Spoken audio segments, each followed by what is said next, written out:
उन 100 कुओं में से पहला कुआं है जिन्हें हम इस वीडियो में बनाने वाले हैं। पानी पानी पानी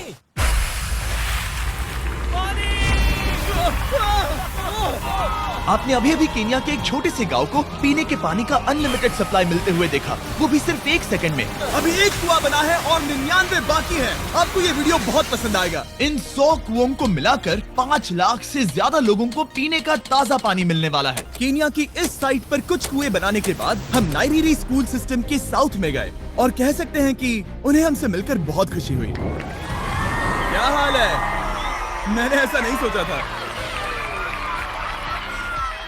स्वागत के लिए शुक्रिया। समझ नहीं आता कैसे रिएक्ट करूं। बहुत बहुत शुक्रिया दोस्तों। हमारे आने पर इस गांव ने हमारा जोरों से स्वागत किया और नोलन इसमें थोड़ा खो गया। नोलन जैसा अजीब इंसान मैंने कभी नहीं देखा और ये मेरी गलती नहीं है। और फिर वहाँ का स्कूल देखने के बाद ये रहे हमारे मेहमान। क्या हाल है? दिन अच्छा बीत रहा है ना? सबसे मिलकर अच्छा लगा। एक टीचर ने मुझे दिखाया कि स्टूडेंट्स कहाँ से पानी पीते हैं, जो कि एक बहुत ही अनसेफ नदी से आ रहा था।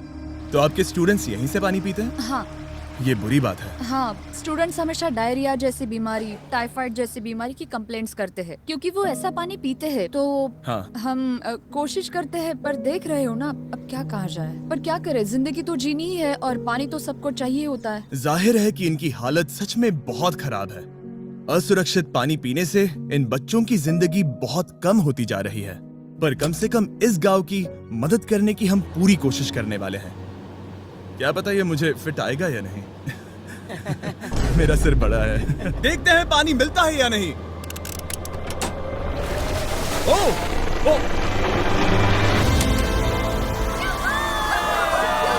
बारिश हो रही है। क्या नजारा है। पानी जमीन से बाहर आने के बाद उसे ऐसे बैरल्स में इकट्ठा किया गया और बैरल्स को वाटर टावर्स पर लगाने के बाद आसपास के गांव के लोगों के पास सिर्फ पीने के लिए साफ पानी ही नहीं था, पर एक प्रेशराइज्ड वाटर सोर्स भी था, जिसका मतलब है कि लॉन्ड्री के लिए सुरक्षित पानी भी मिलेगा। और खींचो। मुझे बताओ ये नोलन की मॉम से कितना हैवी है? नोलन की मॉम से दुगना। ओह गॉड। मैं तुम्हें यहाँ से धकेल दूंगा। ठीक है, इसे अब यहाँ रख दो। हमने केनिया में और 20 कुएं बनाए और उसके बाद इसके जूते में भी कुआं डोंट है। वरी, मेरे दूसरे जूते में भी पानी है। क्योंकि हमने ये 29 कुएं कैसे बनाए? इस विशाल सी ड्रिल से जमीन में सैकड़ों फीट गहरा गड्ढा किया, वो भी पॉल्यूटेड सोर्सेज से होकर सीधे विशाल से पीने लायक पानी तक। उसके बाद हमने पाइप्स इंस्टॉल किए ताकि लोग पूरे अफ्रीका में इन हैंड पंप से पानी ले सके, और नाइरीरी में भी। इसे टेस्ट करके देखते हैं। पानी जैसा है। मुझे इस 5 गैलन ड्रम को भरने के लिए 5 मिनट लगे। इससे एक दिन में कितना पानी मिल सकता है? 3600 गैलन्स एक दिन में। ये ना केवल स्कूल के 400 बच्चों को कवर करेगा, बल्कि स्कूल के आसपास के गांव वाले भी इसका अच्छे से इस्तेमाल कर सकते हैं। पानी के लिए शुक्रिया आपका। कोई बात नहीं। ये पंप नॉन स्टॉप 30 सालों तक चल सकता है।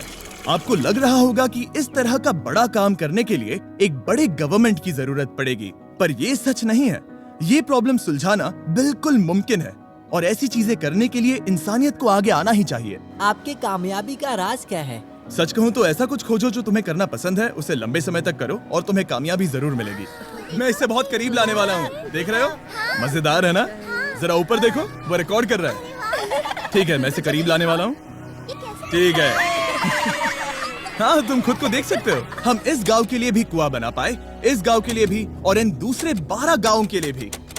और जब हम ये पंप्स लगा रहे थे, तब हमने यहाँ के एक स्कूल को नए कंप्यूटर से अपग्रेड भी कर दिया। बच्चों को ये कैसा लगा? उन्हें शुक्रिया, सच में उन्हें ये बहुत पसंद पसंद आया। खुशी है कि सब ठीक से हो गया। हमने क्लासरूम्स में नया फर्नीचर भी लगाया, उसके साथ कुछ शेल्व्स नई बुक्स के साथ, और सभी स्टूडेंट्स को एक फुटबॉल भी दिया। Thank you mister beast, thank you. यहाँ तक कि सभी क्लासरूम्स में नए व्हाइट बोर्ड्स और प्रोजेक्टर्स भी लगाए। आप सबको ये प्रोजेक्टर पसंद आया? हम चौक का इस्तेमाल कर रहे थे जिससे बहुत डस्ट होता था, लेकिन आज सब कुछ साफ है। हमें इस बात की खुशी है। कोई बात नहीं, इतना तो कर ही सकते हैं। पर जब हम 45वें कुएं की साइट पर गए, तब एहसास हुआ कि वहाँ का हाल और भी बुरा है। जब भी उन्हें पानी की जरूरत पड़ती थी, तब उन्हें जंगल से 1 मील खतरनाक रास्ता तय करके जाना पड़ता था, जो एक विशाल सी पहाड़ी से जाता है। मैं जल्दी उठता हूँ, लगभग सुबह 4 बजे, ताकि मैं स्कूल के लिए पानी ला सकूँ। यहाँ से पानी निकालना सेफ नहीं है। ये जगह बहुत स्लिपरी है, जिससे किसी को चोट लग सकती है। हमने उनके कुएं पर काम करना शुरू किया, तब उन्होंने मुझे दिखाया कि वो पानी कहाँ से निकालते थे। आपको दिन में ऐसे कितने चक्कर लगाने पड़ते हैं? 2 बार। दिन में 2 बार? ओह वाह, तो एक आम स्टूडेंट ऐसा ही कुछ ले जाता है? ओह गॉड, अगर 200 स्टूडेंट्स ऐसा रोज करते हैं तो ये कितना मुश्किल होगा? बहुत मुश्किल हो सकता है। ओह गॉड, ये ढलान तो बहुत बड़ी है। अरे यार, ये ढलान तो रुकने का नाम ही नहीं ले रही। हर रोज। मैं सच में दंग रह गया कि ये चढ़ाई कितनी मुश्किल थी। ये सब इतना कुछ करते हैं ताकि वो यहाँ तक पहुँच सके जहाँ इन्हें साफ पीने का पानी मिल सके। आमतौर पर आप पानी यहीं से लेते हो? हाँ। और पानी भरने के बाद ये जग्स लगभग 18 किलो तक हो जाते हैं, जो इन बच्चों के लिए पहाड़ियों से ले जाने के लिए बहुत मुश्किल है। लेडीज आराम से ये 2 उठा सकती ओह, हैं। तो मैं अभी जरूर ले जा पाऊंगा। और एक बार हमने जग्स भर लिए, उसके बाद वक्त था वापस ऊपर जाने का। जल्दी करो, चलते हैं। इससे तो पसीना भी नहीं आ रहा है। मैं ले लूंगा। और अब घंटों तक असुरक्षित पानी को इकट्ठा करने के बजाय उनका नया पंप स्कूल के बस 10 फीट दूर था, तो अब ये यहाँ से पानी ले सकते हैं। बहुत थक गया।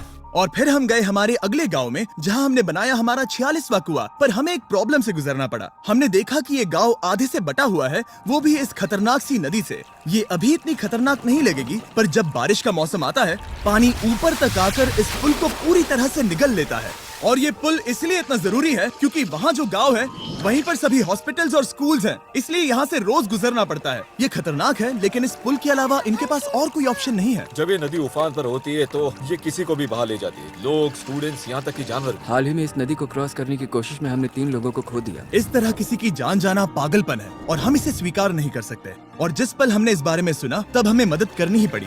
तो पंप तक जाने वाले पुल को जब हमने ठीक करना शुरू किया, तब हमने केन्या से 2000 मील दूर जिम्बाब्वे देश का भी सफर तय किया। अफ्रीका में आए 1 हफ्ते से ज्यादा हो गया है और अब भी कई पंप्स लगाने बाकी है। तुम में से बदबू आ रही पर है। मैंने सुबह ही शावर लिया था। बात होते ही मैं हाथ नीचे ले लूंगा। इस काम के लिए मैं तुम दोनों पर भरोसा कर सकता हूँ? हाँ। हमें सबसे पहले एक लोकल हॉस्पिटल की जांच करनी थी, जहाँ साफ पानी की सख्त जरूरत थी। अंदर जाने पर हमें पता चला कि इस क्लिनिक की इस गांव को कितनी जरूरत थी। 1 साल में यहाँ पर कितने बच्चे जन्म लेते हैं? 1 महीने में करीब 50। इसका मतलब 1 साल में पूरे 600। वाह! पर दुख की बात यह है कि इन प्रेग्नेंट महिलाओं को सिर्फ पानी लाने के लिए 1 मील तक की हमने इनकी पैसों से मदद की, यहाँ पर एक मॉडर्न पंप लगाने के लिए। संभाल के, ठीक से पकड़ो। और अब बस देरी थी इसे शुरू करने की। ठीक है नोलन, क्या तुम तैयार हो? मैं तैयार हूँ। ओवर। मुझे एक ड्रामेटिक जूम इन दो। नोलन, मैंने बटन दबा दिया है, ये काम कर रहा है? पानी आ रहा है। आप जाकर चेक करना चाहेंगे? हाँ। वहाँ पर? हाँ, चलो चलिए, चलते हैं। लोगों को पानी मिलता देख मुझे आखिर बहुत अच्छा खुशी हो पानी रही मिल ही गया। है। ये सच में कमाल की बात है। हमारा नोलन एक प्रोफेशनल डांसर है। हाँ। यकीन नहीं हो रहा, मैं डांस कर रहा हूँ। वो कर क्या रहा है? ओह गॉड, सॉरी, मैं नहीं चाहता कि आप इसे और देखें। साफ पानी मिले ये पक्का करने के अलावा इस गांव में बहुत से स्टूडेंट्स को ट्रांसपोर्टेशन की भी दिक्कत थी, तो हमने इन सबको नई साइकिल्स देने का फैसला किया। बच्चे बहुत ज्यादा हैं, पर हमने साइकिल्स भी उतनी ही खरीदी है। सच बताऊं तो मुझे साइकिल चलाना नहीं आता। जिमी को सिर्फ साइकिल देना आता है। कभी इसे चलाना नहीं सीखा। तो चलो हम एक रेस लगाते हैं। 3, 2, 1, गो! ओह माय गॉड, सभी मुझसे आगे जा रहे हैं। संभल के, मुझे चलाना नहीं आता, किसी को उड़ाना नहीं चाहता। तुम इसे चलाओगे? ठीक है, जाओ चलाओ। ओके। और इन्हें साइकिल्स देने के बाद हमने तब तक पंप्स लगाए जब तक हम पहुंच गए कुआं नंबर 69 तक। ये कुआं सोलर पावर्ड है, जो गांव के किसानों के लिए खास बनाया गया है, ताकि इनकी फसलों और जानवरों को जरूरत से ज्यादा पानी मिल सके। चाहे गर्मी हो या फिर बिजली ना हो, इससे कोई फर्क नहीं पड़ेगा। और एक पैनल है 200 वॉट्स का, जो एक पंप से जुदा है। ये पंप हर घंटे 5000 लीटर पानी खींच सकता है। बेसिकली ये अनलिमिटेड पानी का सोर्स है इस पूरे गाँव के लिए। ये बहुत बढ़िया है। और जिम्बाब्वे छोड़ने के बाद हम चाहते थे कि अफ्रीका की सभी कम्युनिटीज को पानी मिलता रहे, इसलिए हमने और कुछ पंप्स बनाए युगांडा में, सोमालिया में और कैमरून में। कैमरून में हमने क्या क्या किया ये देखने के लिए फिलैंथ्रोपी चैनल पर हम जल्द ही एक वीडियो अपलोड करने वाले हैं। इन गाँव में वक्त बिताने पर मुझे एहसास हुआ कि पंप्स लगाना कितना जरूरी होता है।